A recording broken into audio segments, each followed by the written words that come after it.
असल उसने थोड़े अड़ गया ही माल रहता ना इधर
जानी माल निकलने पे आते माल में घेर चला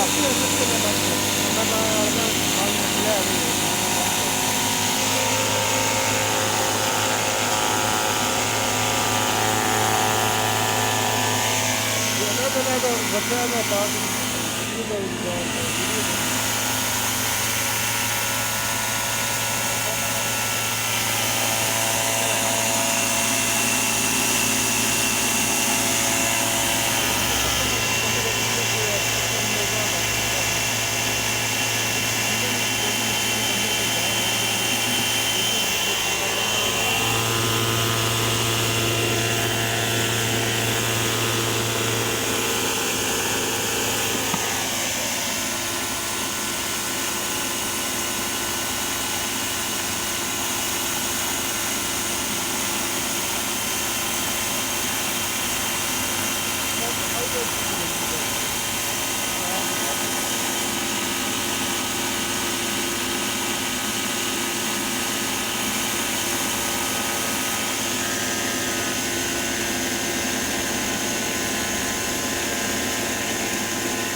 जाली खुली हो बंद होगी तो कनक नाल बंद हो जाती गाई की गर्म हो गए तो बंद कर सारी नीले बंद होती है थोड़ा सा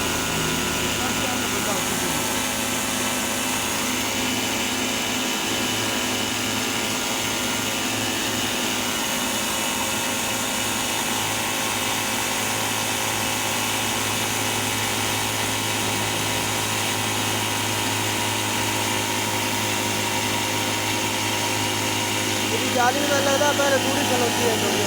खराब हो डॉक्टर घर भी समझाते हैं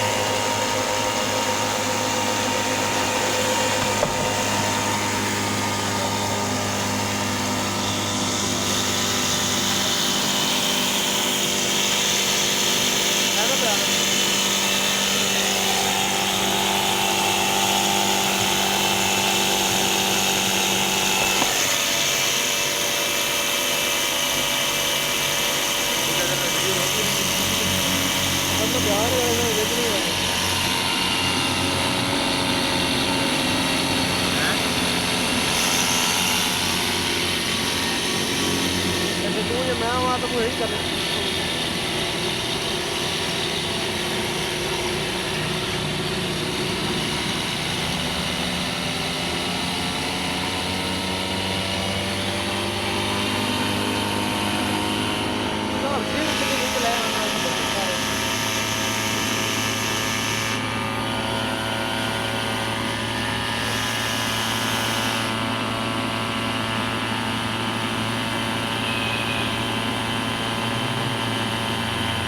ਲੋਡ ਲੈਂਦੀ ਨਾ ਜੀ 2.5 ਦੀ ਜਾਰੀ ਤੇ 3 ਆਉਣੀ ਚਾਹੀਦੀ ਹੈ 2.5 ਦੀ 4 ਦੀ ਹੋਵੇ ਹੁਣ ਤੇ ਸਾਰਾ ਮਾਲ ਨਿਕਲ ਗਿਆ ਖੁੱਲਾ ਖੁੱਲਾ